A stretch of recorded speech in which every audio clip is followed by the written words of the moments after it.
Motive অডিওর নতুন আরেকটা ভিডিওতে আপনাদের সবাইকে স্বাগত।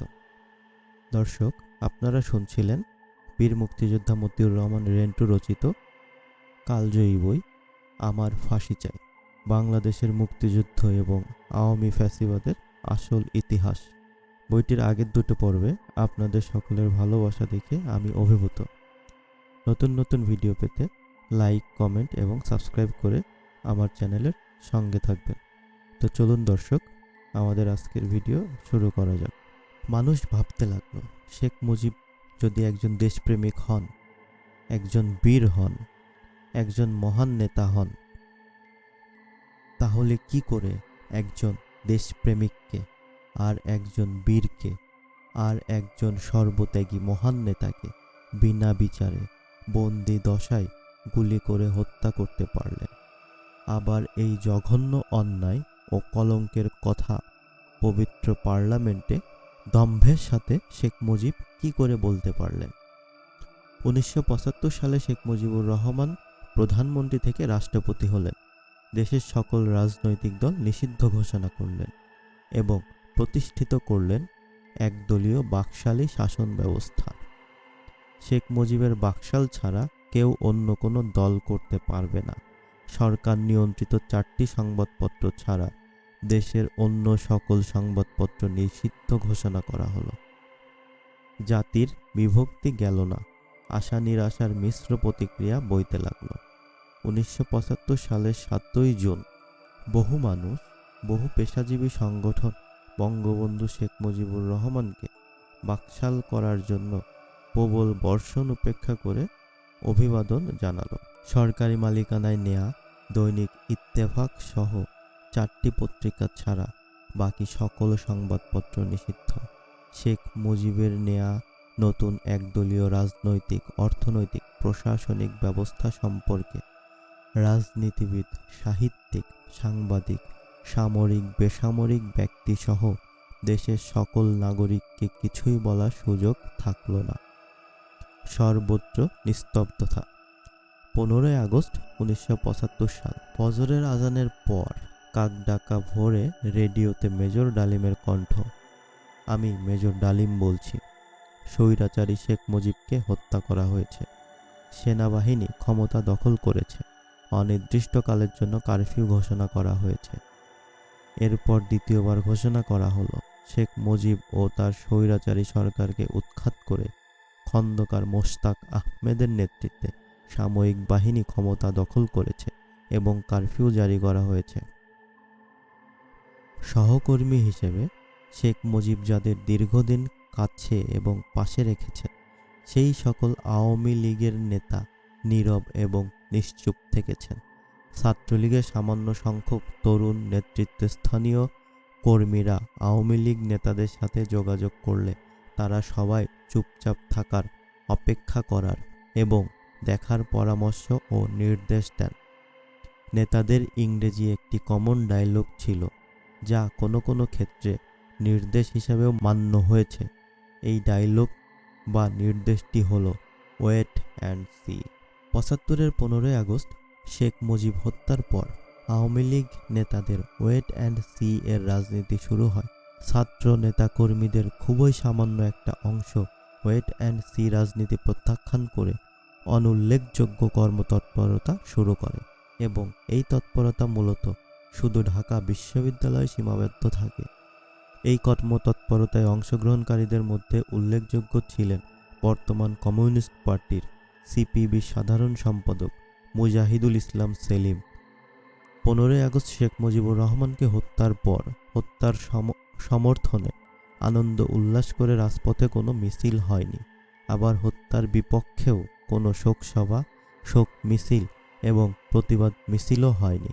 বলা যায়, শেখ মুজিব হত্যাকাণ্ডের পিছনে প্রায় সকল সামরিক এবং বেসামরিক নেতৃত্ব সমর্থন জুগিয়েছিল। অন্তত একথা সহজেই বলা যায় যে সকলেই নীরবে এ হত্যা মেনে নিয়েছিল। কেবল ব্যতিক্রম কাদের সিদ্দিকী ছাড়া। মুক্তিযুদ্ধের কিংবদন্তি কাদের সিদ্দিকী শেখ মুজিব হত্যার প্রতিবাদে 71-এর মুক্তিযুদ্ধের ন্যায় আবারও সশস্ত্র যুদ্ধ শুরু করে। শেখ মুজিব হত্যাকাণ্ডের পর আওয়ামী লীগের নেতারা এবং শেখ মুজিবের মন্ত্রিসভার সদস্যরাই খন্দকার মোশতাক আহমেদের নেতৃত্বে মন্ত্রিসভা গঠন করে। খন্দকার মোশতাক আহমেদ শেখ মুজিবের স্থলাভিষিক্ত হন। খন্দকার মোশতাক আহমেদ ছিলেন শেখ মুজিবুর রহমানের মন্ত্রিসভার বাণিজ্য মন্ত্রী। বাণিজ্য মন্ত্রী খন্দকার মোশতাক আহমেদের রাষ্ট্রপতি হওয়ার সাংবিধানিক কোনো বৈধতা ছিল না। খন্দকার মোশতাকের রাষ্ট্রপতি হওয়া সাংবিধানিকভাবে সম্পূর্ণ অবৈধ ছিল। তবুও দেশের রাষ্ট্রপতি হন খন্দকার মোশতাক আহমেদ এবং খন্দকার মোশতাক আহমেদের নেতৃত্বে মন্ত্রিসভায় যোগদান করেন বর্তমানে শেখ হাসিনার মন্ত্রিসভার সদস্য আবুল হাসান চৌধুরীর পিতা সাবেক রাষ্ট্রপতি বিচারপতি আবু সাইদ চৌধুরী, শেখ হাসিনার আওয়ামী লীগ সভাপতিমণ্ডলীর সদস্য এবং এমপি আব্দুল মান্নান সহ শেখ মুজিবের মন্ত্রিসভার অনেক মন্ত্রী। খন্দকার মোশতাক আহমেদের রাষ্ট্রপতি হওয়া সাংবিধানিকভাবে কোনো বৈধতা না থাকা সত্ত্বেও অবৈধভাবে খন্দকার মোশতাক আহমেদ রাষ্ট্রপতি হিসেবে শপথবাক্য পাঠ করান সুপ্রিম কোর্টের অস্থায়ী প্রধান বিচারপতি এ.বি.এম মাহমুদ হোসেন। এছাড়াও মুক্তিযুদ্ধের বীর সেনানী বঙ্গবীর জেনারেল এম.এ.জি. ওসমানী খন্দকার মোশতাকের সামরিক উপদেষ্টা হন। 15ই আগস্ট সকাল 9টায় সেনাবাহিনী প্রধান শেখ হাসিনার দলের বর্তমান এমপি মেজর জেনারেল শফিউল্লাহ সেনাবাহিনীর প্রধান হিসেবে খন্দকার মোশতাক আহমেদের প্রতি আনুগত্য প্রকাশ করে রেডিওতে ভাষণ দেন।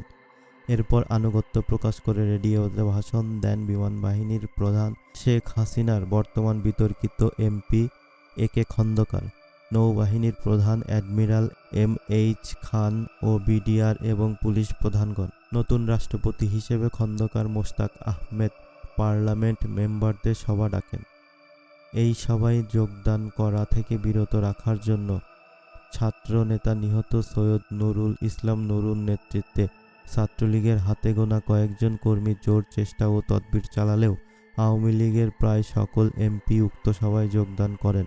অপরদিকে বিখ্যাত মুক্তিযোদ্ধা আব্দুল কাদের সিদ্দিকী বীর উত্তম তার জনা 50 সাথী সহ সীমান্ত এলাকায় অবস্থান নিয়ে খন্দকার মোশতাক আহমেদের সরকারের বিরুদ্ধে সশস্ত্র যুদ্ধ শুরু করলে ছাত্রনেতা সৈয়দ নুরুল ইসলাম নুরু তার কয়েকজন সঙ্গী নিয়ে বৃহত্তর ময়মনসিংহ এবং বৃহত্তর সিলেট জেলার সীমান্ত অঞ্চলে কাদের সিদ্দিকীর নেতৃত্বে গড়ে ওঠা সংগঠন জাতীয় মুক্তি বাহিনীতে যোগ দেন। ডাকসু সাবেক ভিপি মুজাহিদুল ইসলাম সেলিম বর্তমান কমিউনিস্ট পার্টির সাধারণ সম্পাদক, ইসমত কাদির গামা, রবিউল আলম চৌধুরী বর্তমান সরকারি আমলা ও প্রধানমন্ত্রী শেখ হাসিনার পিএস মুক্তাদির চৌধুরীদের নেতৃত্বে মাত্র শখানেক ছাত্র নেতা ও কর্মী ঢাকা বিশ্ববিদ্যালয়ের রাজনৈতিক কর্মতৎপরতা শুরু করলে এই কর্মতৎপরতা প্রতিহত করার জন্য জাসদ ছাত্রলীগ গণবাহিনী প্রবলভাবে সক্রিয় হয়ে ওঠে। ৭৫ সালের আগস্ট মাসের শেষের দিকে ছাত্রলীগের এই মুষ্টিমেয় নেতাকর্মী মিলে সিদ্ধান্ত নিল ৪ঠা নভেম্বর ১৯৭৫ ধানমন্ডি ৩২ নম্বরে শেখ মুজিবুর রহমানের বাসভবনে মৌন মিছিল করে যাওয়া হবে। ৪ঠা নভেম্বরের মৌন মিছিল সফল করে তোলার জন্য ঢাকা বিশ্ববিদ্যালয় এবং ঢাকা শহরে গোপন বৈঠক চলতে লাগলো। ২রা নভেম্বর দিবাগত গভীর রাতে অর্থাৎ ৩রা নভেম্বর প্রত্যুষে দ্বিতীয় সামরিক অভ্যুত্থান ঘটল। ৩রা নভেম্বর সকালে সোভিয়েত রাশিয়া নির্মিত বোমারু বিমান মিগ-21 আকাশে উড়ল এবং খুবই নিচ দিয়ে ঘন ঘন মহড়া দিতে লাগলো। বাংলাদেশ বেতার বা রেডিও বাংলাদেশ এবং টেলিভিশন সম্প্রচার সারাদিন বন্ধ রইল। বোমারু বিমানের নিচ দিয়ে ঘন ঘন মহড়া দেয়া এবং রেডিও বন্ধ থাকায় দেশে যে দ্বিতীয়বার সামরিক অভ্যুত্থান হয়েছে এটা স্পষ্ট বোঝা গেল। এবং এটাও সুস্পষ্ট বোঝা গেল যে এই দ্বিতীয় সামরিক অভ্যুত্থানের জয় পরাজয়ের কোনো নিশ্চিত ফলাফল এখনও হয়নি, কোনো পক্ষই এখনও নিশ্চিত বিজয়ী হয়নি। আর এজন্যই বোমারু বিমান মিগ-21 বারবার নিচে ড্রাইভ দিয়ে প্রতিপক্ষকে বোমা মারার হুমকি দিচ্ছে এবং বেতার বা রেডিও বন্ধ রয়েছে। বোমারু বিমান বোমা মারার হুমকি দিচ্ছে কিন্তু বোমা মারছে না। এ থেকে বোঝা যাচ্ছে দুপক্ষের সাথে আলোচনা চলছে। আর এজন্যই যুদ্ধবিমান আক্রমণের মহড়া দিচ্ছে কিন্তু আক্রমণ করছে না। রাতে হঠাৎ টেলিভিশন সম্প্রচার শুরু করলো কিন্তু অভ্যুত্থান সম্পর্কে কোনো কিছুই বলা হলো না। ৪ঠা নভেম্বর সকালবেলা পূর্ব নির্ধারিত কর্মসূচি অনুযায়ী মৌন মিছিলের প্রস্তুতি নিয়ে ৫০০ ছাত্র জনতা বিশ্ববিদ্যালয়ের বটতলায় সমবেত হলো। সমবেত ছাত্র জনতা বিচ্ছিন্নভাবে সাময়িক অভ্যুত্থান নিয়ে আলোচনা করল। এদের অধিকাংশেরই ধারণা সেনাবাহিনীর নতুন প্রধান মুক্তিযুদ্ধের ঘোষণা দানকারী মেজর জেনারেল জিয়াউর রহমান অভ্যুত্থান করেছে।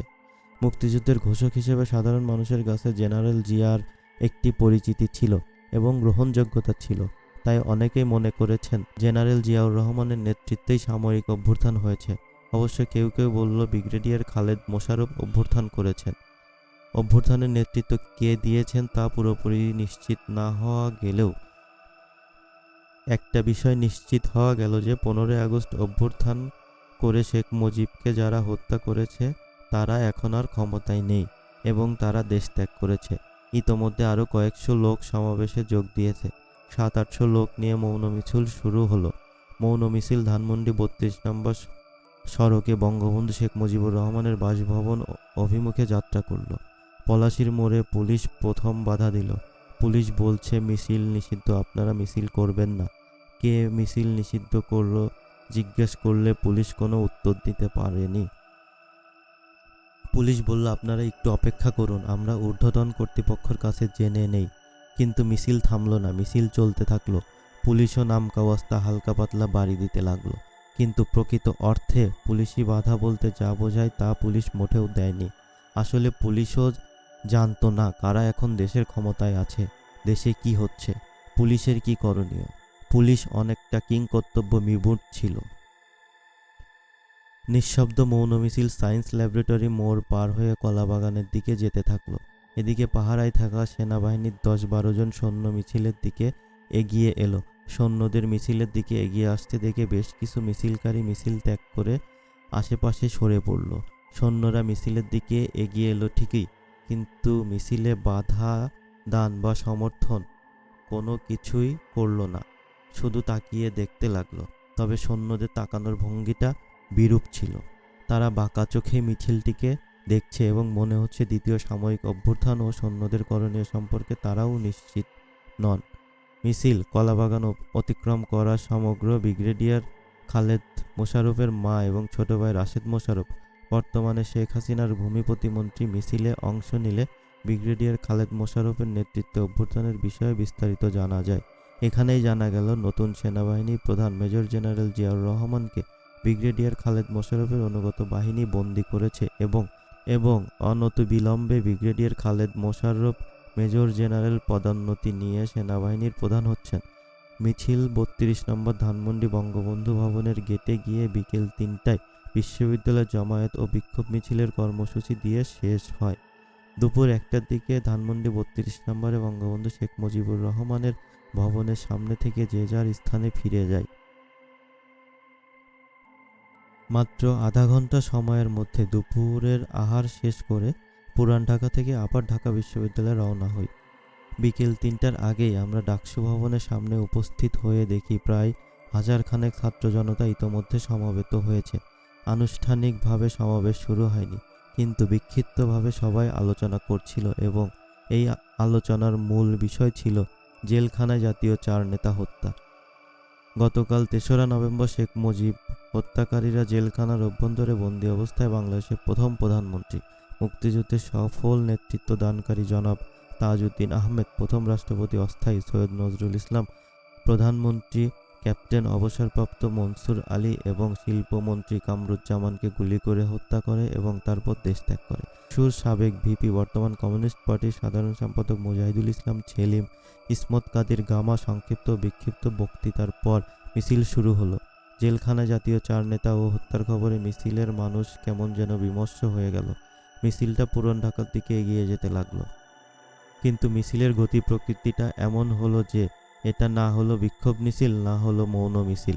মিছিলটা পুরাতন শহর দিয়ে নাজিমউদ্দিন রোডের সেন্ট্রাল জেলের কেন্দ্রীয় কারাগারের সামনে দিয়ে সন্ধ্যার দিকে ঢাকা বিশ্ববিদ্যালয় জহুরুল হক হলের মাঠে এসে শেষ হলো। এখানে মুজাহিদুল ইসলাম সেলিম আগামী 5ই নভেম্বর শোকসভার কর্মসূচি ঘোষণা করে পাড়ায় মহল্লায় মিছিল ও পথসভা করার নির্দেশ দিলেন। এর আগে বিকেল 3টায় সোহরাওয়ার্দী উদ্যানে দক্ষিণ পশ্চিম কোণে 3 নেতার মাজারের সামনে জাতীয় 4 নেতাকে দাফন দেওয়ার জন্য কবর খোঁড়া হলো, কিন্তু শেষ পর্যন্ত পুলিশের বাধার জন্য জাতীয় 4 নেতাকে এখানে কবর দেয়া গেল না। আমরা 10-11 জন মিছিল করতে করতে পুরান শহরে আমাদের মহল্লায় ফিরে এলাম। তখন রাত 8টা হবে। মহল্লায় এসে পরিচিত মাইকের দোকান থেকে মাইক এবং গ্যারেজ থেকে রিক্সা নিয়ে মাইক বেঁধে মিছিল এবং পথসভা করতে লাগলাম। পথসভা ও মিছিলে জাতীয় 4 নেতা হত্যার প্রতিবাদে আগামীকাল শোকসভার ঘোষণা দিতে থাকলাম। পথসভা এবং মিছিলে জনতা যে অংশগ্রহণ করলই না, এমনকি আওয়ামী লীগের নেতাকর্মীরাও অংশগ্রহণ করল না। আমরা 10-11 জন ছাত্র নেতা কর্মী সারাটা পুরান শহরে যতটা সম্ভব মিছিল আর পথসভা করতে থাকলাম। রাত 11টার দিকে শ্যামবাজার এলাকায় মিছিল নিয়ে এলে সূত্রাপুর থানার পুলিশ রাস্তার দুদিক থেকে ঘেরাও করে আমাদের বেধড়ক লাঠিপেটা করে রিক্সা এবং মাইক ছিনিয়ে নিয়ে যায়। পুলিশের এই হামলায় গুরুতর আহত হয় ছাত্র ইউনিয়ন নেতা বর্তমান সরকারি আমলা খন্দকার শওকত হোসেন জুলিয়াস এবং কবি নজরুল সরকারি কলেজের তুখোর ছাত্রনেতা সহত প্রতিবাদী ব্যক্তিত্ব বিএনপি সরকার কর্তৃক মনোনীত 69 নং ওয়ার্ডের চেয়ারম্যান বর্তমান জাতীয়তাবাদী দল 69 নং সভাপতি জননেতা ফরিদ উদ্দিন। আমরা সবাই পালিয়ে গেলাম। রাতে কেউই বাসায় থাকলাম না, কিন্তু রিক্সাওয়ালা, রিক্সার মালিক, মাইকওয়ালারা এরা সবাই আমার বাসায় এসে রিক্সা আর মাইক দাবি করে বসে রইল। পরদিন সকালে টাকা পয়সা দিয়ে থানায় লোক পাঠানো হলো রিক্সা আর মাইক ছাড়ানোর জন্য, কিন্তু থানা পুলিশ কিছুতেই মাইক আর রিক্সা ছাড়ল না। 3রা নভেম্বর ব্রিগেডিয়ার খালেদ মোশাররফের নেতৃত্বে সংগঠিত দ্বিতীয় সামরিক অভ্যুত্থানে বঙ্গবন্ধু শেখ মুজিবুর রহমানের হত্যাকারীরা দেশ থেকে পালিয়ে গেলেও যার নেতৃত্বে শেখ মুজিবুর রহমানকে হত্যা করা হলো এবং যিনি সংবিধান বহির্ভূতভাবে অবৈধ পন্থায় দেশের রাষ্ট্রপতি হয়ে বসলেন, সেই খন্দকার মোশতাক আহমেদ ঠিকই রাষ্ট্রপতি পদে বহাল থাকলেন। 15 আগস্ট সকালে বাংলাদেশের রাষ্ট্রপতি বঙ্গবন্ধু শেখ মুজিবুর রহমানকে হত্যা করে সংবিধান বহির্ভূত পন্থায় সম্পূর্ণ অবৈধভাবে রাষ্ট্রপতি হয়ে বসা খন্দকার মোশতাক আহমেদকে রাষ্ট্রপতি হিসেবে শপথবাক্য পাঠ করালেন বাংলাদেশ সুপ্রিম কোর্টের তৎকালীন অস্থায়ী প্রধান বিচারপতি এবিএম মাহমুদ হোসেন। সংবিধান বহির্ভূত পন্থায় রাষ্ট্রপতি পদে অধিষ্ঠিত খন্দকার মোশতাক আহমেদের কাছ থেকে 5ই নভেম্বর 75-এর ব্রিগেডিয়ার খালেদ মোশাররফ পদোন্নতি নিয়ে মেজর জেনারেল হন এবং সেই সাথে মুক্তিযুদ্ধের ঘোষক মেজর জেনারেল জিয়াউর রহমানকে সেনাবাহিনীর প্রধান থেকে সরিয়ে দিয়ে নিজেই সেনাবাহিনীর প্রধান পদে অধিষ্ঠিত হন। বিমান বাহিনীর প্রধান ও নৌবাহিনীর প্রধানগণ খালেদ মোশাররফকে মেজর জেনারেল ও সেনাবাহিনীর প্রধানের ব্যাজ পরিয়ে দিচ্ছেন, এ ছবি পত্রিকায় প্রকাশিত হয়। 5ই নভেম্বর বিশ্ববিদ্যালয় এলাকায় পাঁচেক ছাত্র জনতা সমবেত হলেও নেতৃত্বের অভাবে এবং জাসদ ছাত্রলীগের দাপটের কারণে 4 নভেম্বর ঘোষিত 5ই নভেম্বরের শোকসভা অনুষ্ঠিত হয়নি। দেশের সর্বশেষ রাজনৈতিক পরিস্থিতি সম্পর্কে অস্পষ্টতা এবং আতঙ্ক নিয়ে বিক্ষিপ্ত কথাবার্তা আর মিছিলের চেষ্টার মধ্যে দিয়ে 5ই নভেম্বর দিন শেষ হয়ে গেল। সন্ধ্যায় আমরা পুরান ঢাকায় ফিরে আসি এবং সরকারি কবি নজরুল কলেজের শহীদ শামসুল আলম ছাত্রাবাসের ছাত্রদের নিয়ে ছাত্রসভা করি। পরদিন 6ই নভেম্বর সকালে পুরান ঢাকা থেকে যথারীতি আমরা 10-11 জন মিছিল নিয়ে আবারও ঢাকা বিশ্ববিদ্যালয়ে সমবেত হলো খন্দকার মোশতাক আহমেদকে রাষ্ট্রপতি পদ থেকে সরিয়ে সুপ্রিম কোর্টের প্রধান বিচারপতি আবু শাহাদাত মোহাম্মদ সায়েমকে রাষ্ট্রপতি করা, আওয়ামী লীগের পার্লামেন্ট ভেঙে দেয়া, সাময়িক আইন জারি করা এবং সেনাবাহিনীর প্রধান হিসেবে মেজর জেনারেল খালেদ মোশাররফের প্রধান সাময়িক আইন প্রশাসক হওয়া সহ ইত্যাদি বিষয় সম্পর্কে বিস্তারিত শোনা যায়। এবং এই দিনেও আমাদের মিছিল ও আলোচনার কোনো আনুষ্ঠানিকতা ছিল না। সবাই ছিল বিক্ষিপ্ত এবং বিচ্ছিন্ন। সন্ধ্যা নাগাদ আমরা পুরাতন শহরে ফিরে আসি। নেতৃত্বের কোথাও কেউ নেই, সব কেমন যেন শূন্য ও ফাঁকা। দেশে আরও সাংঘাতিক ধরনের কি যেন হতে যাচ্ছে তা অনুভব করা যায়, উপলব্ধি করা যায়, কিন্তু পরিষ্কার বোঝা যায় না। আওয়ামী বাকশালী নেতারা সব কে যে কি করছে বা কোথায় পালিয়ে গেছে তাও বোঝা যায় না। ছাত্র নেতাদের মধ্যে বঙ্গবন্ধু শেখ মুজিবুর রহমানের ভাগ্নে শেখ শহীদ অনেকটা পাতানো গৃহবন্দী বলে মনে হচ্ছে। ইসমত কাদির গামার ততটা বুদ্ধিশুদ্ধি নেই, তবে কিছু করার চেষ্টায় আছেন। রবিউল আলম চৌধুরী বর্তমানে আমলা, প্রধানমন্ত্রী শেখ হাসিনার পিএস মুক্তাদির চৌধুরী আছেন, সব সময়ই আছেন। বলতে গেলে সেইখন সবচাইতে বড় নেতা। ডাকসুর সাবেক ভিপি ছাত্র ইউনিয়ন নেতা মুজাহিদুল ইসলাম সেলিম হলেন কিছু একটা করার চেষ্টাকারীদের মূল নেতা। ছাত্র নেতা সৈয়দ নূর কাদের সিদ্দিকীর সাথে যোগ দিয়েছেন। আগামীকাল যথারীতি বিশ্ববিদ্যালয়ে যাওয়া ছাড়া আমাদের কোনো কর্মসূচি নেই। রাত যখন গভীর হলো 1:30-2টা বাজে ঘড়ির সময় অনুযায়ী 7ই নভেম্বর, গভীর রাতে হঠাৎ গুলির আওয়াজ শোনা যেতে লাগলো। রাত যতই বাড়তে লাগলো গুলির আওয়াজ ততই বাড়তে লাগলো। গুলির আওয়াজে মনে হতে লাগলো এ যেন 25শে মার্চ 75-এর মতো এক কালো রাত। 25শে মার্চ 1971 পাকিস্তানি হানাদার বাহিনী নিরস্ত্র ঘুমন্ত বাঙালিকে নির্বিচারে গুলি করে হত্যা করেছিল। কিন্তু আজকের গুলি কারা করছে, কেন করছে, কার বিরুদ্ধে করছে কিছুই বোঝা যাচ্ছে না। 7ই নভেম্বর ভোর হতে না হতেই দেখা গেল সেনাবাহিনীর সিপাহীরা আকাশপানে গুলি করতে করতে রাস্তা দিয়ে পায়ে হেঁটে গাড়িতে চড়ে যে যেভাবে খুশি ঘুরে বেড়াচ্ছে। আর এই সেনা সিপাহীদের মনে স্বতঃস্ফূর্তভাবে জনগণের একটা অংশ যোগ দিয়েছে। সিপাহী জনতা রাজপথে মিছিল করছে আর আকাশের দিকে গুলি ছুড়ছে, স্লোগান দিচ্ছে। সিপাহী জনতার এই মিছিল থেকে নানান ধরনের স্লোগান দিতে শোনা গেল। কোনো মিছিল থেকে স্লোগান আসলো মোস্তাক জিয়া জিন্দাবাদ, মুসলিম বাংলা জিন্দাবাদ। কোনো মিছিল থেকে স্লোগান উঠল কর্নেল তাহের জিন্দাবাদ, তাহের জিয়া ভাই ভাই, গণবাহিনী জিন্দাবাদ, সিপাহী জনতা ভাই ভাই ইত্যাদি নানা ধরনের স্লোগান দিতে শোনা গেল সিপাহী জনতার মিছিল থেকে। এই সিপাহী জনতার সামনে কোনো সুস্পষ্ট লক্ষ্য বা পরিষ্কার কোনো ধারণা যে ছিল না তা বোঝা যাচ্ছে, এবং এই সিপাহী জনতার বিদ্রোহে কোনো একক নেতৃত্ব বা নিয়ন্ত্রণ যে ছিল না তাও বোঝা যাচ্ছিল। তবে এই সিপাহী জনতার বিদ্রোহ যে আওয়ামী বাকশালী এবং শেখ মুজিবের অনুসারীদের বিরুদ্ধে তা নিশ্চিত ছিল। ওই মিছিলকারী সিপাহী জনতা আওয়ামী বাকশালী বা শেখ মুজিবের অনুসারীদের দেখা মাত্র যে মেরে ফেলত তাতে কোনো সন্দেহ ছিল না। ভারতে পলায়ন। 7ই নভেম্বর সিপাহী জনতার বিপ্লব ছিল শেখ মুজিবুর রহমান, আওয়ামী বাকশালী ও ভারতের বিরুদ্ধে বিদ্রোহ। সাধারণ সিপাহী জনতা এই বিপ্লবে স্বাধীনতার ঘোষক জিয়াউর রহমানকেই নেতা মনে করেছে। 75 সালের আগস্টে শেখ মুজিবের হত্যাকাণ্ডের পর আওয়ামী বাকশালীরা বা শেখ মুজিবের অনুসারীরা কে যে কোথায় লাপাত্তা হয়ে গেল আর কোনো হদিস পাওয়া গেল না। অবশ্য শেখ মুজিবের সহপাঠী বা আওয়ামী বাকশালী নেতাদের একটা বিরাট অংশ মুজিব হত্যাকারীদের সাথে হাত মিলালো এবং হত্যাকারীদের নেতা খন্দকার মোশতাক আহমেদের নেতৃত্বে সরকার গঠন করলো। আর আমরা গুটি কয়েক ছাত্র নেতাকর্মী রাজনৈতিক তৎপরতা চালাবার বা মুজিব হত্যার প্রতিবাদ করার চেষ্টা করেছিলাম। তারা 75-এর 7ই নভেম্বর বিক্ষিপ্ত সিপাহী জনতার বিদ্রোহ দেখে ভয়ে পালিয়ে ভারত চলে গেলাম। 1977-এর নির্বাচনে ইন্দিরা গান্ধী পরাজিত হলে মোরারজি দেশাই ভারতের প্রধানমন্ত্রী হন। ইন্দিরা গান্ধীর পরাজয় এবং মোরারজি দেশাই ভারতের প্রধানমন্ত্রী হওয়ায় আমরা শঙ্কিত হই। এমনিতে সারা বিশ্বের আন্তর্জাতিক রাজনৈতিক পরিস্থিতি আমাদের সম্পূর্ণ বিপক্ষে। একমাত্র ইন্দিরা গান্ধী ছাড়া গোটা ভারতের রাজনীতিও ছিল আমাদের বিপক্ষে। আমাদের একমাত্র সমর্থক এবং সাহায্যকারী শ্রীমতী ইন্দিরা গান্ধী এখন ক্ষমতাচ্যুত। সামনের দিন আমাদের ভালো হওয়ার কোনো সম্ভাবনা নেই। ভারতের নতুন প্রধানমন্ত্রী মোরারজি দেশাই প্রথমে আমাদের সকল সাহায্য বন্ধ করে দিলেন।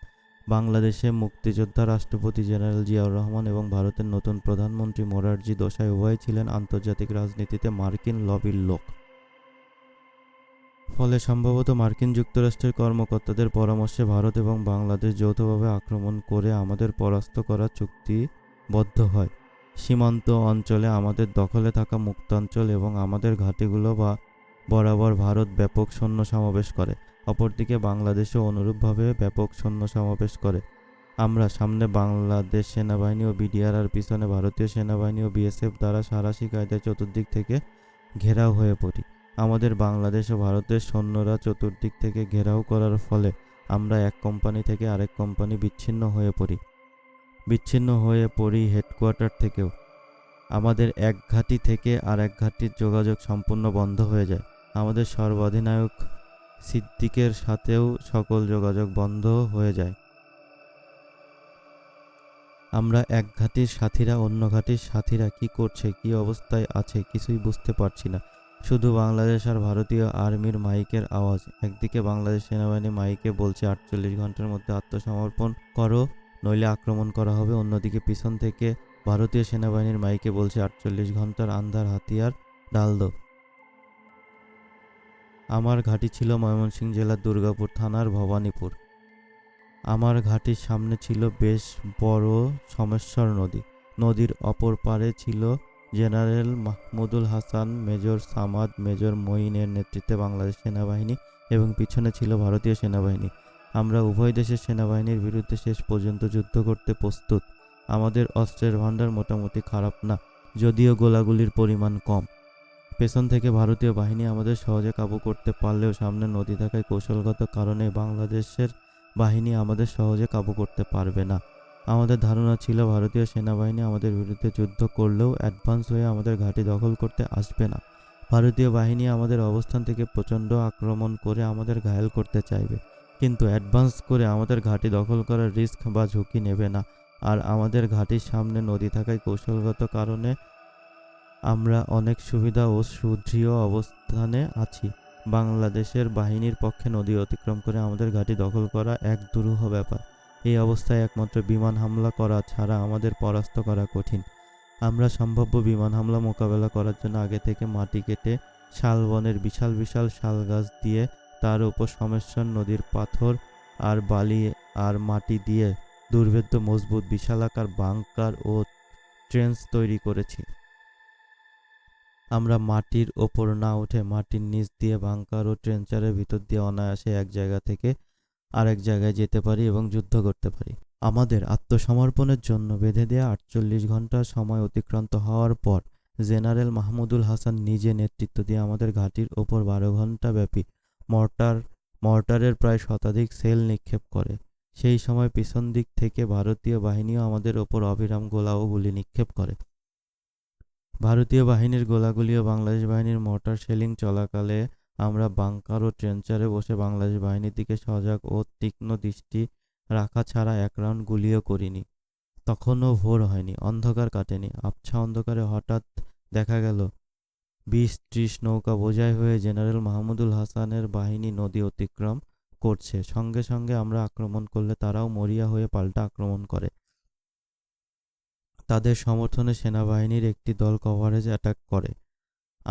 পাল্টা আক্রমণের মধ্য দিয়ে প্রচণ্ড যুদ্ধ বেঁধে যায়। ঘণ্টা তিনেক তীব্র সংঘর্ষের পর জেনারেল মাহমুদুল হাসানের নেতৃত্বাধীন বাংলাদেশ বাহিনী প্রচণ্ড মার খেয়ে পিছু হটে যায়। এভাবে সপ্তাহখানেক জেনারেল মাহমুদুল হাসানের আক্রমণ প্রতিহত করতে আমাদের গোলাবারুদ ফুরিয়ে যায়। আমাদের অস্ত্রের যে মজুদ আছে তা দিয়ে বাংলাদেশ বাহিনীর আক্রমণ বছরের পর বছর প্রতিহত করা যাবে।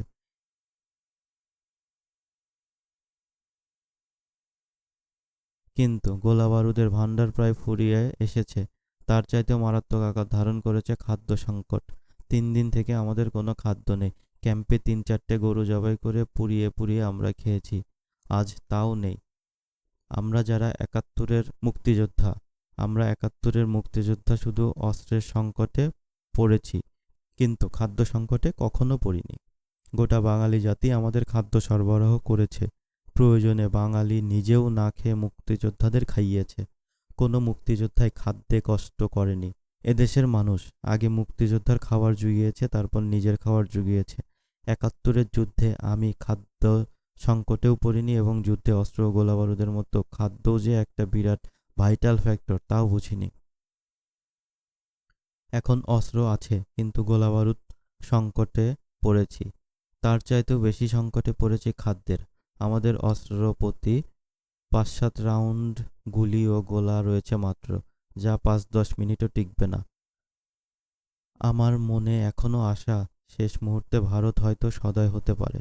আবার সর্বাধিনায়ক কাদের সিদ্দিকীর সাথে যোগাযোগ প্রতিষ্ঠিত হবে। আমাদের কয়েকজন বন্ধু পালিয়ে যেতে গিয়ে ভারতীয় বাহিনী ও বাংলাদেশ বাহিনীর হাতে ধরা পড়ে মাইকে আমাদের নাম ধরে ডাকতে লাগলো আর বলতে লাগলো, কোনো অসুবিধা নেই, সবাই চলে আসেন, ইত্যাদি ইত্যাদি। ২ দিন কোনো পক্ষেরই কোনো যুদ্ধ নেই, গোলাগুলি নেই, চতুর্দিকে নীরব।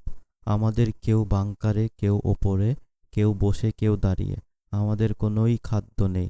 অস্ত্র আছে, কিন্তু নেই যুদ্ধ করার গুলি। সর্বোপরি নেই যুদ্ধ করার মতো বিন্দুমাত্র মানসিক শক্তি। আমি একটা ছোট কাঁঠাল গাছের নিচে দাঁড়িয়ে দেখছি জেনারেল মাহমুদুল হাসান তার বিরাট সৈন্যবাহিনী নিয়ে নৌকা করে আমাদের তীরে এসে নামলো। পাশে থাকা আমার অস্ত্রটা একবার তাকিয়ে দেখলাম, হয়তো মনের ভুলেই দেখলাম, কিন্তু হাতে তুলে নিলাম না। জেনারেল মাহমুদুল হাসান তার বাহিনীকে নদীর পাড়ে দাঁড় করিয়ে রেখে মেজর মঈন, মেজর সামাদকে কয়েকজন অফিসার সঙ্গে নিয়ে ধীরে ধীরে আমাদের ঘাঁটিতে উঠে এসে আমার সামনে দাঁড়িয়ে অত্যন্ত মোলায়েম এবং ভদ্রকণ্ঠে আমাকে বললেন, দিন আপনার অস্ত্রটা আমাকে দিন, আপনার অস্ত্রটা আমার হাতে দিন। আমি শেষবারের মতো আমার অস্ত্রটা দেখলাম, তারপর আলতো হাতে জেনারেল হাসানের হাতে তুলে দিতে দিতে মনে মনে বললাম, বিদায় হে বন্ধু, বিদায়। এরপর জেনারেল হাসান বললেন, চলেন আপনাদের ঘাঁটিটা একটু ঘুরে দেখি। তিনি ঘুরে ঘুরে দেখতে লাগলেন। আমাদের সাথীরা যে যেখানে ছিল সেখানেই দাঁড়িয়ে রইল, কারো হাতে অস্ত্র, কারো অস্ত্র মাটিতে। মেজর মঈনকে অস্ত্রগুলো কালেকশন করতে বলে আমাদের সবাইকে এক জায়গায় দাঁড় করালেন। এরপর নিয়ে গেলেন দুর্গাপুর সেনাবাহিনীর একটি ঘাঁটিতে। সেখানে গিয়ে মাহমুদুল হাসান আমাদের উদ্দেশ্যে বললেন, আপনাদের চিন্তার বা ঘাবড়াবার কোনো কারণ নেই। আমার সাথে প্রেসিডেন্ট জিয়াউর রহমানের কথা হয়েছে। প্রেসিডেন্ট জিয়াউর রহমান কথা দিয়েছেন আপনাদের সকলকেই ছেড়ে দেয়া হবে, শুধুমাত্র ৭৫-এর ১৫ই আগস্টের আগে যদি কারো বিরুদ্ধে বাংলাদেশের দণ্ডবিধির আওতায় মামলা থেকে থাকে তাহলে বিচারের জন্য সোপর্দ করা হবে। দুর্গাপুরে কয়েকদিন রাখার পর আমাদের নিয়ে যাওয়া হয় নুরউদ্দিন কনসেন্ট্রেশন ক্যাম্পে। এরপর সেখান থেকে নিয়ে যাওয়া হয় ময়মনসিংহ রেসিডেন্সিয়াল মডেল গার্লস স্কুলের কনসেন্ট্রেশন ক্যাম্পে। এই ক্যাম্পে আমাদের ইন্টারোগেশন করা হয়। প্রতিদিন আমাদের আলাদা আলাদা বিভিন্ন ধরনের প্রশ্নের উত্তর লিখিত ও মৌখিকভাবে নেওয়া হতো। আমাদের মাঝ থেকে আমাদের সাথী চট্টগ্রামের জননেতা মৌলভী সৈয়দ আহমেদকে ঢাকা ক্যান্টনমেন্টে নিয়ে টর্চার করে মেরে ফেলা হয়। এই সংবাদসহ আমাদের প্রতি ভারতের মোরারজি দেশাই সরকারের বর্বরোচিত অমানবিক আচরণের সংবাদ ভারতীয় সংবাদপত্রে প্রকাশিত হলে কংগ্রেস বিরোধী মোর্চার প্রতিষ্ঠাতা ইন্দিরা গান্ধীর পতনের মূল নায়ক, যার বদৌলতে মোরারজি দেশাই ভারতের প্রধানমন্ত্রী, ভারতের সেই প্রবীণ সর্বদলীয় নেতা জয়প্রকাশ নারায়ণ বিক্ষুব্ধ হয়ে সঙ্গে সঙ্গে মোরারজি দেশাইয়ের পদত্যাগ দাবি করেন। জয়প্রকাশ নারায়ণ বক্তব্য হলো, প্রতিবেশী রাষ্ট্রের বিদ্রোহীদের আশ্রয় দেয়া ভারতের নৈতিক দায়িত্ব এবং চিরকালের ঐতিহ্য। প্রধানমন্ত্রী মোরারজি দেশাই এই নৈতিক দায়িত্ব পালন না করে এবং চির ঐতিহ্য রক্ষা না করে বাংলাদেশের বিদ্রোহীদের মৃত্যুর দিকে ঠেলে দিয়ে অমার্জনীয় অপরাধ করেছে এবং ভারতের প্রধানমন্ত্রী থাকার নৈতিক দায়িত্ব ও অধিকার হারিয়েছে। সুতরাং আর এক মুহূর্ত দেরি না করে তাকে পদত্যাগ করতে হবে, নইলে ক্ষমতাচ্যুত করা হবে। সর্বদলীয় নেতা জয়প্রকাশ নারায়ণ প্রধানমন্ত্রী মোরারজি দেশাইয়ের পদত্যাগ কার্যক্রম শুরু করল। ভারতের প্রধানমন্ত্রী মোরারজি দেশাই সরকার আমাদের সর্বাধিনায়ক বঙ্গবীর কাদের সিদ্দিকী সহ ভারতে থাকা কয়েকজনকে ভারতে রাজনৈতিক আশ্রয় দেন। অন্যদিকে বাংলাদেশের মুক্তিযোদ্ধা রাষ্ট্রপতি জিয়াউর রহমান তার দেয়া কথা অনুযায়ী ভবিষ্যতে রাষ্ট্রদ্রোহিতামূলক কাজে জড়িত হবে না, এই মর্মে মুচলেকা দিয়ে আমাদের নিঃশর্ত মুক্তি দেন। মূলত আমাদের প্রতি ভারতের প্রধানমন্ত্রী মোরারজি দেশাই সরকারের অমানবিক ও অনৈতিক আচরণের ফলে শেষ পর্যন্ত ভারতের সর্বদলীয় নেতা জয়প্রকাশ নারায়ণ জনতার মোর্চা ভেঙে দিয়ে প্রধানমন্ত্রী মোরারজি দেশাইয়ের পতন ঘটান।